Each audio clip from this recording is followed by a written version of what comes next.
देखिए चतुः किन्हीं दो धनात्मक पूर्णांकों ए और बी के लिए इसमें से कौन सा ऑप्शन सही होगा। ठीक है, तो इसका फॉर्मूला तो हमें पता ही है, क्या होता है A into B is equal to मासा इंटू लासा। ठीक है, मासा किसका हुआ, इन दोनों नंबरों का, और लासा किसका हुआ, इन दोनों नंबरों का। इसलिए हमारा ऑप्शन नंबर डी करेक्ट होगा। कौन सा ऑप्शन नंबर डी। ठीक है, अब हम बढ़ते हैं अगले नेक्स्ट सवाल के लिए। शून्योत्तर परमेय संख्या एक अपरिमेय संख्या का भागफल होता है। ठीक है, तो इसमें शून्योत्तर का मतलब क्या होता है, उसका मतलब ये होता है कि जीरो को छोड़ के बाकी सही संख्या, यानी जीरो को छोड़ के, यानी 1 2 3। ठीक है, तो शून्योत्तर में हम ले लेंगे 1 2 3 4 5। ठीक है ना, और अपरिमेय संख्या है कोई सी ले लो, 2√3, 3√5। ठीक है ना, 3√7। तो इनमें सब कोई सी भी दो उठा के देख लो, इससे और इसे उठा लो। ठीक है, तो 2√3 डिवाइड 2, यानी इसका इसमें अगर हम डिवाइड देंगे तो 2 से 2 कैंसिल हो जाएगा, हमारे पास क्या हो जाएगा √3। ठीक है, और नेक्स्ट देखते हैं, तो 3 का इसका इसमें करेंगे तो क्या हो जाएगा, 3√5 में अगर डिवाइड करते हैं हम 3 का, तो 3 से 3 कैंसिल हो जाएगा, तो हमारे पास क्या आएगा √5। जो कि ये दोनों कैसी हैं, एक अपरिमेय संख्या है। कैसी हैं ये दोनों, अपरिमेय संख्या है। तो यानी हमारा ऑप्शन नंबर कौन सा करेक्ट होगा, ऑप्शन नंबर बी। ठीक है ना, अब बढ़ते हैं अगला नेक्स्ट सवाल क्वेश्चन नंबर 3 की तरफ।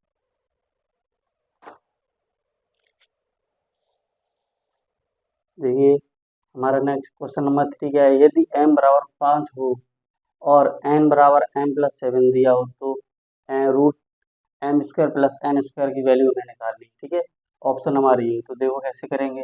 m बराबर क्या दे रखा है 5 और n बराबर m+7, तो ये जो m की वैल्यू है वो इस वाले समीकरण में रख देंगे, तो n इक्वल m+7। तो m की वैल्यू क्या है 5, तो m बराबर 5 रखने पर, तो देखो हमारा क्या आएगा, n इक्वल 5+7, यानी कि n इक्वल 12, √m² + n²। तो अब इसमें इन दोनों की वैल्यू है, m की वैल्यू हमारे पास कितनी है 5, तो 5 का स्क्वायर प्लस n की वैल्यू हमारे पास कितनी है 12, और 12 का स्क्वायर रूट लगा देंगे। तो इन दोनों का स्क्वायर के 5 का स्क्वायर क्या होगा 25 प्लस 12 का स्क्वायर क्या होगा 144, रूट लगा देंगे। ठीक है, अब इन दोनों को हम जोड़ देंगे तो 169 रूट। ठीक है ना, अब इन दोनों को अगर इसे रूट से बाहर निकालेंगे तो क्या आ जाएगा हमारे पास 13, जो कि हमारा option number C is right correct. ठीक है, अब बढ़ते हुए क्वेश्चन नंबर 4 हमारा क्या है, किसी परमेय संख्या के समतुल्य परमेय संख्या होगी। ऑप्शन हमारे पास है 1 2 3 और अपरिभाषित। तो देखिए समतुल्य का मतलब क्या होता है, जैसे परमेय संख्या हम कोई सी ले ले, इसे ले लो 2/3। ठीक है, तो इसमें समतुल्य का मतलब ये होता है कि मल्टीप्लाई करेंगे, जैसे इधर 2/2 का हो गया। ठीक है, नेक्स्ट हम क्या ले सकते हैं 2/3, इसमें 3 × 3 कर सकते हैं। ऐसे ही नेक्स्ट 2/3, और इधर कितने 4/4 का मल्टीप्लाई कर सकते हैं। ठीक है, तो ये जो है ना, यही समतुल्य में आते हैं। ठीक है, तो इनका मल्टीप्लाई करेंगे, 2 2 जा 4, 3 2 जा 6, 3 2 जा 6, 3 3 जा 9, 4 2 जा 8 और 4 3 जा 12। ठीक है, तो अब इनका जब हम करेंगे, ठीक, तो अभी ये तो 3 ही है ना, तो ऐसे हम पता नहीं कितने का कर सकते हैं। ठीक है, ऐसे ही हम बढ़ाते चले जाएंगे, तो इसलिए हमारी संख्या भी कोई निर्धारित नहीं कि 1 होगी 2 होगी 3, इसलिए अपरिभाषित। हमारा ऑप्शन नंबर कौन सा करेक्ट होगा, ऑप्शन नंबर डी है। क्वेश्चन नंबर 5 देखते हैं, क्या दे रखा है, a1x + b1y + c1 is equal to 0 तथा a2x + b2y + c2 is equal to 0 दो रैखिक समीकरण हैं यदि a1/a2 equal b1/b2 equal c1/c2। सब ऑप्शन हमारे ये रहे, रेखाएं समांतर हैं, रेखाएं समबाहु हैं, रेखाएं प्रक्षेप करती हैं, इनमें से कोई नहीं। क्योंकि जब हम रैखिक समीकरण वाला चैप्टर पढ़ेंगे, ठीक है ना, तो उसमें ये चीज़ दे रखी है उन्होंने, तो देखिए डायरेक्ट हो जाएगा रेखाएं समबाहु हैं। ठीक है, देखते हैं किसी संख्या का 1/21 के बराबर है तो वह संख्या होगी 21 42 63 या 84। ठीक है, तो कोई संख्या ले लो, किसी संख्या का 1/21 के बराबर,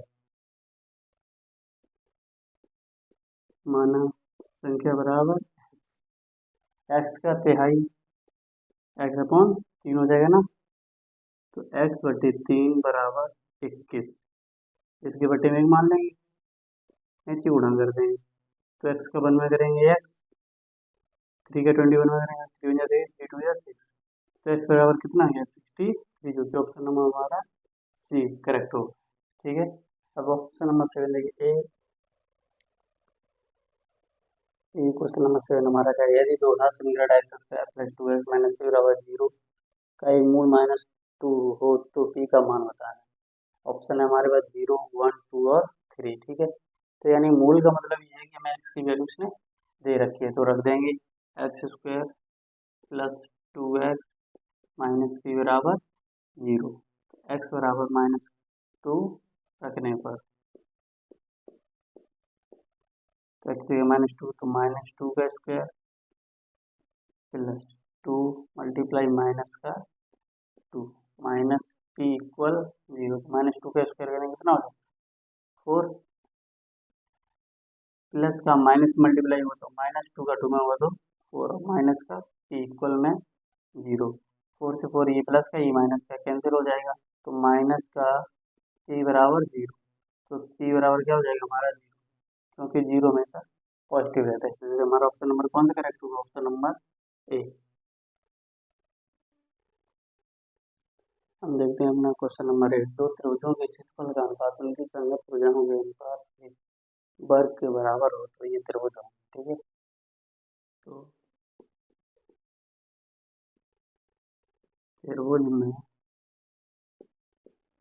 पिरामिड 3, ठीक है, तो वाली त्रिभुज में हम पिरामिड नंबर 3 देखेंगे, तो उसमें समरूप होंगे, उसके हिसाब से क्या होंगे हमारे समरूप, यानी ऑप्शन नंबर सी करेक्ट होगा। क्वेश्चन नंबर 9, एक्स अक्ष पर स्थित एवं बिंदु 2, -5 तथा -2, 9 से समदूरस्थ बिंदु के निर्देशांक होंगे 0, -7, -7, 0, 7, 0, 7, 7। ठीक है, तो हम इसे सॉल्व करते हैं, देखते हैं। ठीक है, तो एक्स अक्ष बना लेंगे, यहाँ रख देंगे पॉइंट ए और यहाँ कर देंगे पॉइंट बी। ठीक है, तो ए पॉइंट के निर्देशांक हो जाएंगे 2, -5 और बी के हो जाएंगे -2, 9। ठीक है, एक बीच में हम पॉइंट रखे हैं जिसका नाम क्या होगा पी, और इसके निर्देशांक हो जाएंगे x, 0, x, 0 इसलिए हो जाएंगे क्योंकि x अक्ष दे रखा है। ठीक है, और y का दिया नहीं तो इसलिए y बराबर कितना हो जाएगा 0, अगर y अक्ष पे देते तो इधर 0 हो जाता है, इधर कितना हो जाता है y। ठीक है, तो पहले हम इन दो के बीच का निकालेंगे और फिर इन दो के बीच का, तो ए पी के बीच के निर्देशांक क्या होंगे,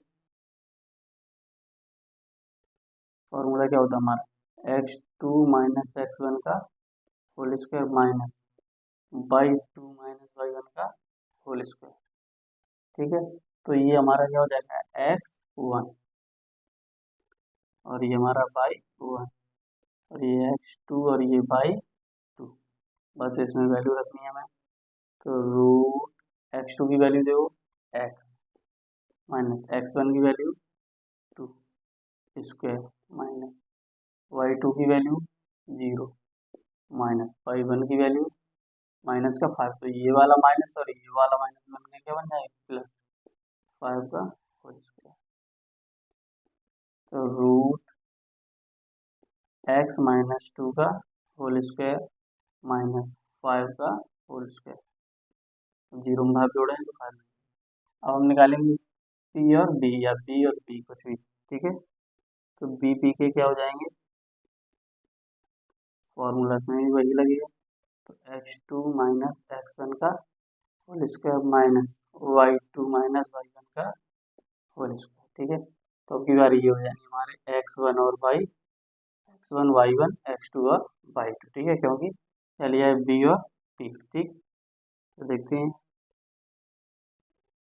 x2 की वैल्यू देखो हमारे पास कितनी है x माइनस x1 की देखो कितनी है माइनस, अब ये वाला माइनस और ये वाला माइनस क्या हो जाएगा प्लस और whole square minus y2 0 minus y1 9 का होल स्क्वायर, तो इसको x + 2 का होल स्क्वायर ही रहेगा माइनस, और ये क्या रहेगा माइनस के 9 का होल स्क्वायर।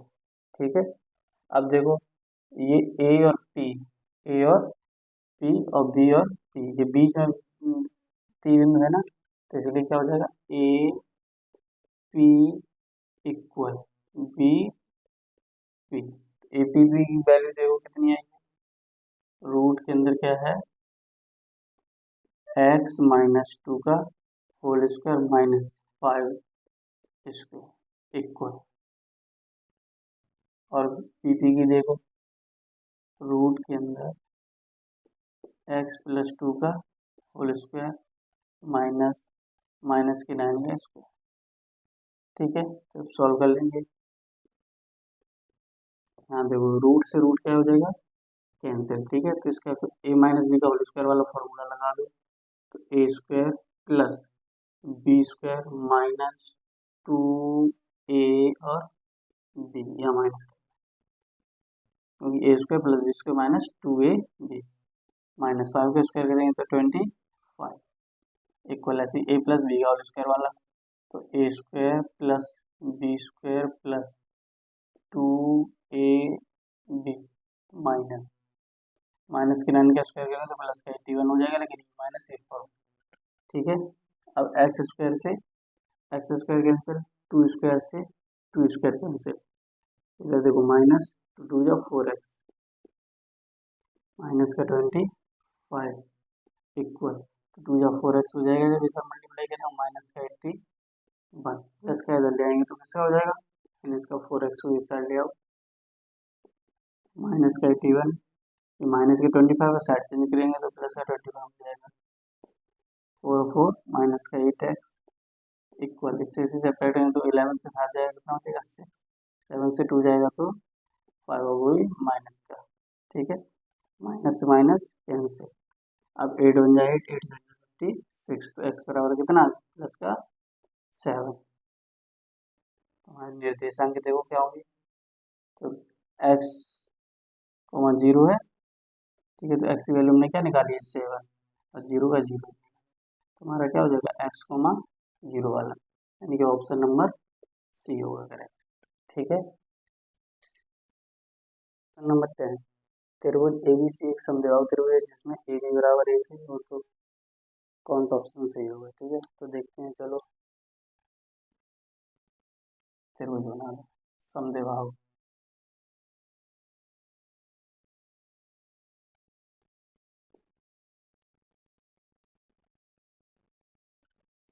समद्विबाहु इसलिए दो भुजाएं आपस में बराबर होंगी, तो ए बी बराबर क्या हो गया ए सी, ये दे भी रखा है ए बी बराबर ए सी। तो जब दो भुजाएं बराबर होती हैं तो उसके जो आमने सामने वाले एंगल होते हैं वो कैसे होते हैं बराबर, यानी कि एंगल बी बराबर किसको हो जाएगा एंगल सी के, एंगल बी बराबर एंगल सी के।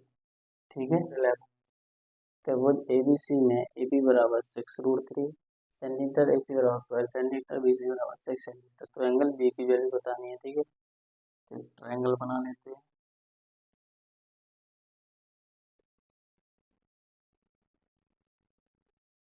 ए बी और सी। ठीक है, ए बी बराबर जो भी ध्यान में रखा है 6√3,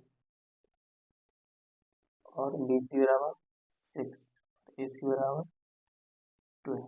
ठीक है, तो अभी ए सी बराबर कितना है 12 से 12 सबसे बड़ा नंबर है, इसलिए तो जो कर्ड की साइड होती है वो सबसे लंबी भुजा होती है, इसलिए ए सी की वैल्यू कितनी है। हम पाइथागोरस थ्योरम में जानते हैं क्या होता है, कर्ड का स्क्वायर इक्वल आधार का स्क्वायर प्लस लंब का स्क्वायर। ठीक है, तो कर्ड हमारे पास कितना ए सी क्या है, ए सी यानी कि 12 का स्क्वायर इक्वल आधार, आधार हमारे पास कितना है 6, 6 का स्क्वायर प्लस लंब हमारे पास कितना है 6√3 का होल स्क्वायर, तो 12 का स्क्वायर करेंगे 144, 6 का करेंगे 36 प्लस, इसको खोलेंगे तो क्या हो जाएगा 6 का 6 से 36 मल्टीप्लाई √3 का स्क्वायर करेंगे तो 3 आगे आ जाएगा 144 इक्वल 36 प्लस 3 के इसमें मल्टीप्लाई करेंगे, 3 से 18, 1 3 9 1 10, तो 144 इक्वल, इन दोनों को ऐड कर दो, 8 और 6 14, कैरी 1 3 और 1 4 4 से, ठीक है। तो हमारे पास देखो दोनों साइड से इक्वल आए, 144 और 144। और ये कंडीशन कब होती है, जब हमारा जो एंगल बी होता है वो कितने का होना चाहिए, 90 का। यानी कि हमारा ऑप्शन नंबर कौन सा करेक्ट होगा, ऑप्शन नंबर बी। देखते हैं अपना क्वेश्चन नंबर 12। एक संभावित त्रिभुज एबीसी की भुजा 2a है, उसके प्रत्येक शीर्ष लंब की लंबाई जो, ठीक। तो पहले एक संभावित त्रिभुज बना लेते हैं।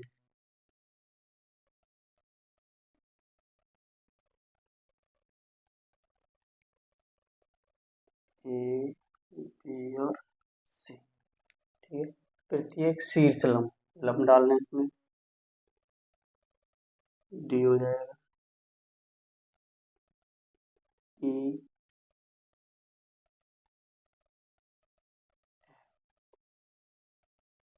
ठीक है।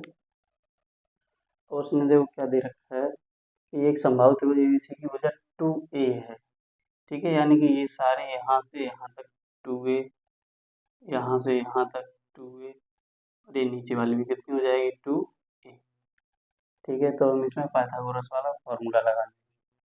त्रिभुज A D B, A D B में,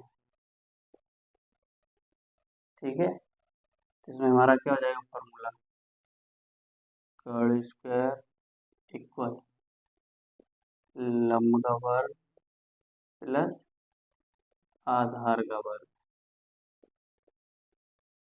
ठीक है। तो हमारा कर्ल देखेंगे, कर्ल कितना है, ए बी है ना, कर्ल कितना हो जाएगा ए बी इक्वल लंब, लंब देखो ए डी प्लस आधार, आधार देखिए कितना हो जाएगा बी और डी। ए बी की लंबाई देखो कितना है 2a, इसका स्क्वायर हो जाएगा प्लस इक्वल ए डी, देखो ए डी तो हमें जानकारी नहीं, तो ए डी का ए डी रहने प्लस बी डी। अब देखो यहाँ से बी से सी तक कितना है पूरा 2a, तो ये लंबा है इसलिए ये भी ए हो जाएगा और ये भी ए, तो इसकी ये दूरी कितनी ए हो जाएगी, तो ए का स्क्वायर हो जाएगा, ठीक है। तो इसका स्क्वायर खोल लेंगे, 4a स्क्वायर प्लस का इधर ले आएंगे तो माइनस का ए स्क्वायर इक्वल ए डी का होल स्क्वायर, ठीक है। तो कैंसिल, इसे सब्ट्रैक्ट करें तो 3a स्क्वायर, ठीक है, इक्वल ए डी का होल स्क्वायर। अब यहाँ देखो स्क्वायर हटा के इस पर क्या लग जाएगा रूट, तो रूट 3a का स्क्वायर इक्वल ए डी,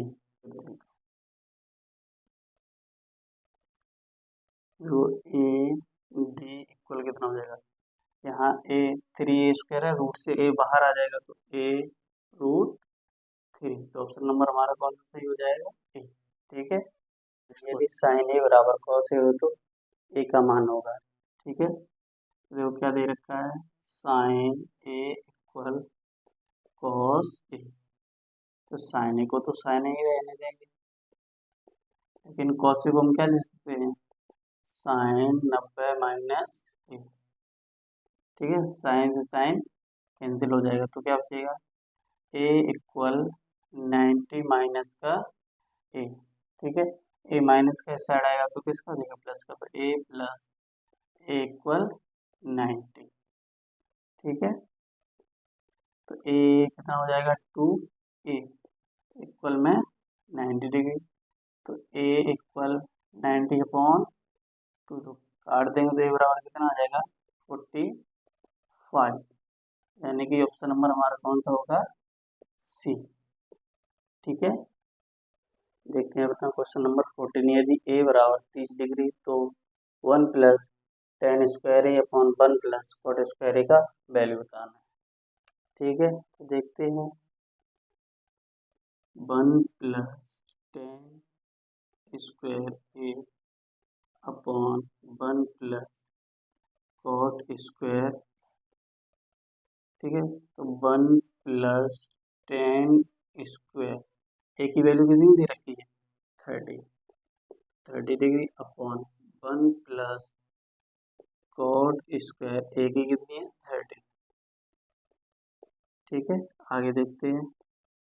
तो 1 प्लस टेन स्क्वायर, तो 1 प्लस टेन 30 की वैल्यू क्या होती है 1/√3, क्या होती है 1/√3। तो 1/√3 स्क्वायर है इसलिए स्क्वायर हो जाएगा अपॉन 1 प्लस और 30 की वैल्यू क्या होगी √3, तो √3 का स्क्वायर हो जाएगा। तो 1 प्लस 1 का स्क्वायर करेंगे तो 1 हो जाएगा और √3 का स्क्वायर करेंगे तो 3। 1 प्लस ऐसे √3 का यहाँ पे स्क्वायर होगा तो क्या हो जाएगा 3। इसके अपन 1 मान लेंगे, इस एलसीएम ले लूँ ऊपर वाले का तो 3 हो जाएगा। 1 का 3 में डिवाइड लगेगा, 3 1 जा 3 प्लस 3 का 3 में डिवाइड 1 और 1 का 1 में मल्टीप्लाई तो 1 अपॉन ऐड कर देंगे तो 3 और 1 4, ठीक है। आगे देखते हैं 3 और 1 कितना हो जाएगा 4/3 और अपॉन में 4, इसके अपॉन हम क्या ले सकते हैं 1, तो इसका ऐसे मल्टीप्लाई हो जाएगा इसका इसमें, यानी तो 4 मल्टीप्लाई 1 अपॉन 3 मल्टीप्लाई 4, तो 4 से 4 कैंसिल हो जाएगा तो क्या हो जाएगा 1/3, ये हमारा आंसर है। तो देखते हैं 1/3 ऑप्शन नंबर डी। देखते हैं क्वेश्चन नंबर 15। यदि एक गोले की त्रिज्या को दुगना कर दिया जाए तो पृष्ठीय क्षेत्रफल में होने वाली प्रतिशत वृद्धि, ठीक। त्रिज्या क्या मान लेंगे r, ठीक है। और पृष्ठीय क्षेत्रफल का फॉर्मूला क्या होता है पृष्ठीय क्षेत्रफल 4πr², ठीक है। और त्रिज्या को दोगुना कर दिया जाए, यदि त्रिज्या को दोगुना करेंगे तो क्या हो जाएगा 2r। तब पृष्ठीय क्षेत्रफल निकालेंगे दूसरी कंडीशन में, पृष्ठीय क्षेत्रफल तो क्या हो जाएगा फॉर्मूला दे ही रहेगा 4 पाई, लेकिन आर हो जाएगा क्योंकि यार यहाँ पे दोगुना हो गया तो 2r का स्क्वायर, ठीक है। तो यहाँ से देखो तो 4 पाई, इसका स्क्वायर खोल देंगे तो 2 2 जा 4r², यानी कि 4 हो जा 16 पाई r²। पहले पृष्ठीय क्षेत्रफल कितना था और अब कितना आया, ठीक है। तो इससे इसे माइनस कर देंगे तो 16 पाई r² माइनस का 4 पाई r², और अपॉन में कितना करते हैं पहले कितना था 4 पाई r², ठीक है। मल्टीप्लाई कितना कर देंगे 100 पे परसेंट में निकालना है, ठीक है। तो यहाँ से देखो 4 पाई कॉमन ले लेंगे, 4 पाई r² कॉमन ले लेंगे, तो यहाँ पे देखो कितना हो जाएगा 4 माइनस 1 और अपॉन में 4 पाई r² मल्टीप्लाई 100, 4 पाई r², 4 पाई r कैंसिल, 4 से बन जाए तो कितना हो जाएगा 3 मल्टीप्लाई 100, यानी कि 300%, यानी ऑप्शन नंबर सी करेक्ट होगा हमारा। क्वेश्चन नंबर 16 देखिए, दो वृत्तों के व्यासों का अनुपात 4:9 है, वृत्तों की परिधि में अनुपात पूछा है, ठीक है। तो दो वृत्त हैं, तो पहले वृत्त को हम क्या मान लेंगे C1 और दूसरे वृत्त को C2, ठीक है। तो C1 का व्यास देखो क्या हो जाएगा C1 का व्यास इक्वल कितना हो जाएगा 4x, क्योंकि अनुपात में दे रखे हैं इसलिए हम क्या ले लेंगे 4x, ठीक है। और C2 का व्यास क्या हो जाएगा 9x। परिधि पूछी तो परिधि देखो, परिधि का फॉर्मूला क्या होता है 2 पाई और r। 2r को हम क्या ले सकते हैं d, और पाई का पाई रहेगा। 2r को d क्यों ले सकते हैं, क्योंकि जो हमारे क्या व्यास होता है, जो हमारा क्या होता है व्यास, वो त्रिज्या का 2 गुना होता है। त्रिज्या का कैसा होता है 2 गुना होता है।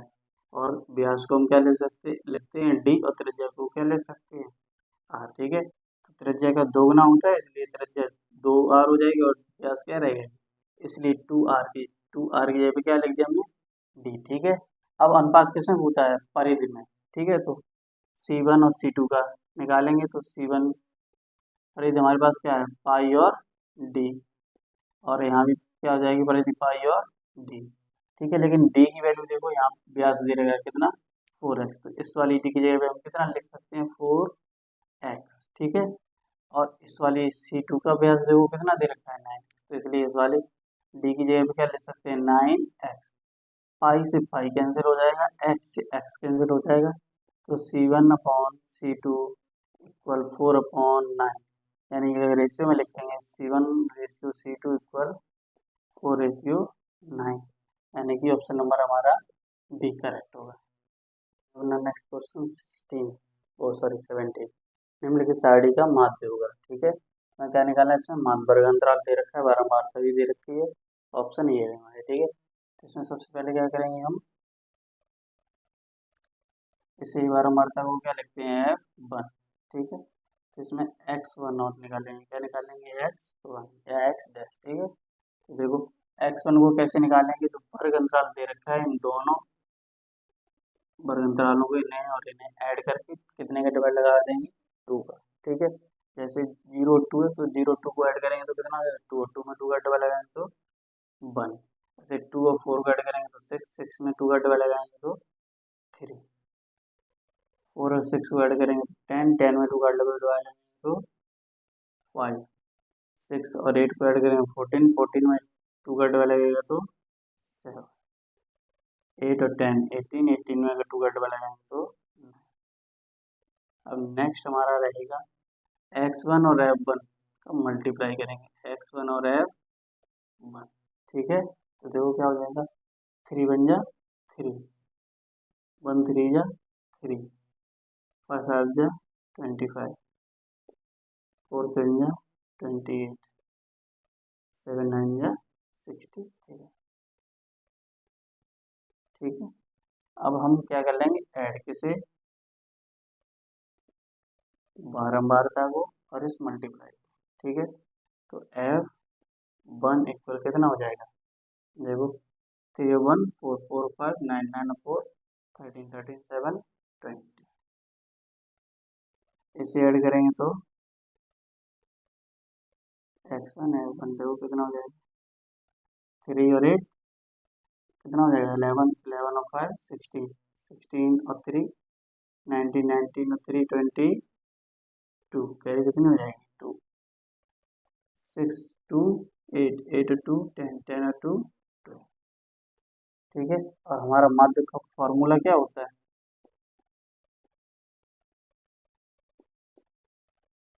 सिग्मा f1 x1 अपॉन में f1।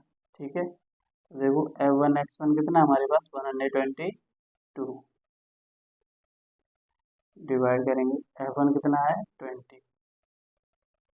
ठीक है, नीचे से 0 काट देंगे तो यहाँ पे एक के बाद लग जाएगा, यहाँ पे पॉइंट। ठीक है, और तो 2 6 जा 12, पॉइंट 2 जा, यानी कितना आ गया 6.1, इसका हमारा माध्य कितना है 6.1, यानी ऑप्शन नंबर डी करेक्ट होगा। देखते हैं क्वेश्चन नंबर 18, किसी बारंबारता बंटन का माध्य 24.1 और बहुलक 28 है, तो उसका माध्यक होगा। ठीक है, तो देखते हैं इसमें फॉर्मूला देखो, बहुलक इक्वल क्या होता है 3 माध्यक -2 माध्य।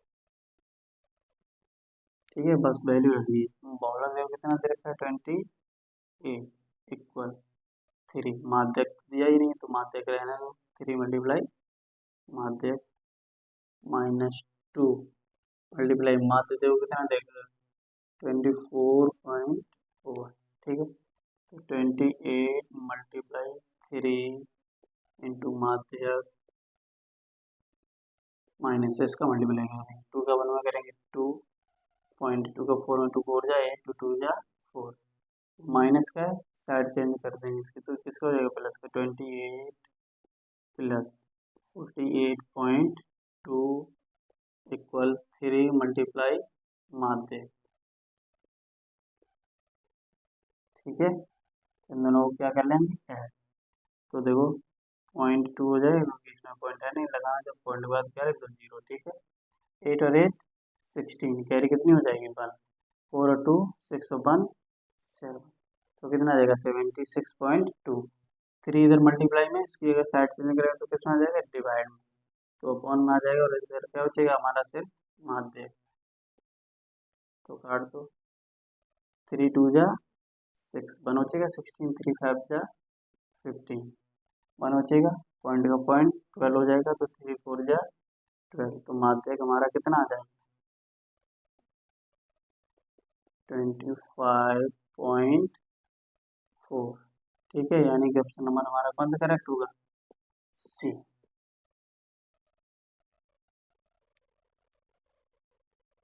देखिए हमने क्वेश्चन नंबर 19, वर्ग अंतराल और बारंबारता दे रखी है। ठीक है, तो इसमें करने के उपर्युक्त बारंबारता बंटन में बहुलक वर्ग बताना। ठीक है, बहुलक का मतलब क्या होता है, जो नंबर ज़्यादा बार आए। ठीक है, तो इसमें देखो 0 से 10 तक की लिमिट कितनी, 11 बार है। 10 से 20 तक 21 बार, 20 से 30 तक 23 बार, 30 से 40 तक 14 बार, 40 से 50 तक 5 बार। तो सबसे ज़्यादा क्या है 23 वाला, यानी कि वर्ग कौन सा हो जाएगा 20-30, यानी कि ऑप्शन नंबर हमारा कौन सा होगा, बी करेक्ट। ठीक है, मंद होगा। ठीक है, माध्य माध्यक और बहुलक के बीच संबंध होगा। ठीक, तो ये वाला अभी हम क्वेश्चन नंबर 18 में करके मैंने अभी दिखाया कि तो फॉर्मूला क्या था, बहुलक इक्वल 3 माध्यक -2 माध्य। ठीक है, यानी कि ऑप्शन नंबर बी करेक्ट होगा हमारा। ठीक है।